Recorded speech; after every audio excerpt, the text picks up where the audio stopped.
Okay, everybody, in this video I want to introduce you to the sample ePortfolio. This is to guide you in how to use the ePortfolio to help your presentation go better. This is really important in MSBP.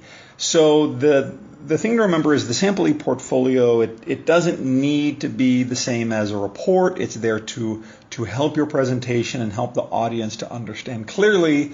But as it's new for a lot of students, I wanted to spend a few minutes and just talk about how to use it and how you prepare it and then use it in your presentation. So the first thing is you will see that there's an abstract on the very first page, and then you'll see that each of the sections, they're actually on their own page. Now the ePortfolio it's a wiki, so it's basically a web page or a collection of web pages. And so these links are links to other pages. So we can go in here and we can go to the methodology section and we can see all of the details about how the methodology section should be done. Now, one of the things you'll notice if you scroll down, you'll see, of course, there's a lot of text. This is actually written from a former student. And you'll notice that when they talk about their procedures, there's some information about convenience sampling because they're using convenience sampling, and so they have an image in here to make it a little clearer. The point here is that don't think because you're using an ePortfolio that you cannot use images. You can, and don't think that images should only be in your findings section. You can put images in your methodology section, as you see here. They can be in your literature review. If you see some image, especially from an article you read where they're maybe explaining their model or something like that, then images really help to communicate information. And so, yes, your findings section should always have images, charts, and things like that, but the other sections can also have images. Remember, it's about how you want to tell your story. Now, the thing to remember is you're using your ePortfolio to present. And so you might find that actually the text is very small here.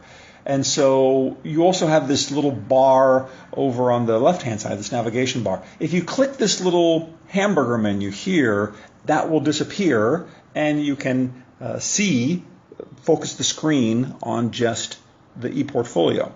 Now, if you want to make it, if you want to zoom in or zoom out, you can use the Control key on the keyboard and the plus sign and the minus sign. Every time you hit the plus sign, it zooms in, gets bigger and bigger and bigger, and when you use the minus sign, it zooms out. So remember that your audience, it's not a report, so the paper is not going to be a few centimeters from the reader's face. It's going to be projected up on a wall. And so you might want to zoom in to make it clear, everything that the audience needs to be aware of.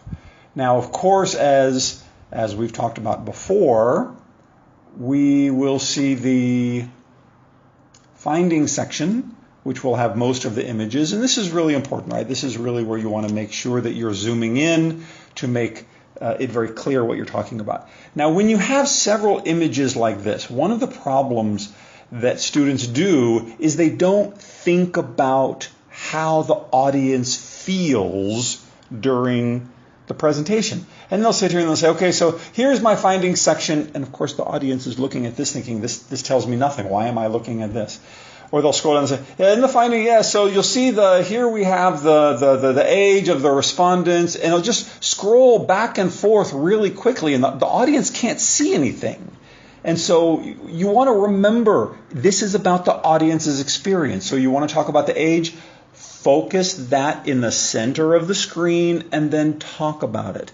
Let the audience, they can quickly see, okay, so almost half of it is 36 to 45, and another half is 26 to 35. So you have almost all of the respondents are between 26 and 45. So nobody is really young and nobody is old. And so focus, right? And don't get it cut off in the middle of something. Sometimes people go like this, right? And they'll say, so what company are you working for? And so here we see, and they start talking, and the audience becomes very frustrated because you're giving them half of the information. They don't know what is on the x-axis. So remember, you should always be thinking about the audience's experience. So let them have some time. Speak slowly so they can read and understand very clearly. Okay, there's 6 companies: Ericsson, Huawei, LG, Nokia, Toshiba, Yamaha. I can see it very quickly. And so remember, don't scroll too rapidly and don't stop in the middle of of a graphic. Now, the last thing I want to say is when you do your references, you want to take advantage of the fact that these are web pages. So, for example, here you'll notice that all of these, where you see the DOI, this is a link to the original article. And so when we click this, it'll actually jump to the original article. And that's good. That makes it easier for everybody to understand and do some research. So, do that. And if the article doesn't have a DOI, that's fine. Not every article has a DOI. In which case you can, set the link on the name of the article. It's flexible. It's flexible. You can do whatever you think is best. Just remember to always think about the experience of the audience. That should always be on your mind when you are presenting. Good luck.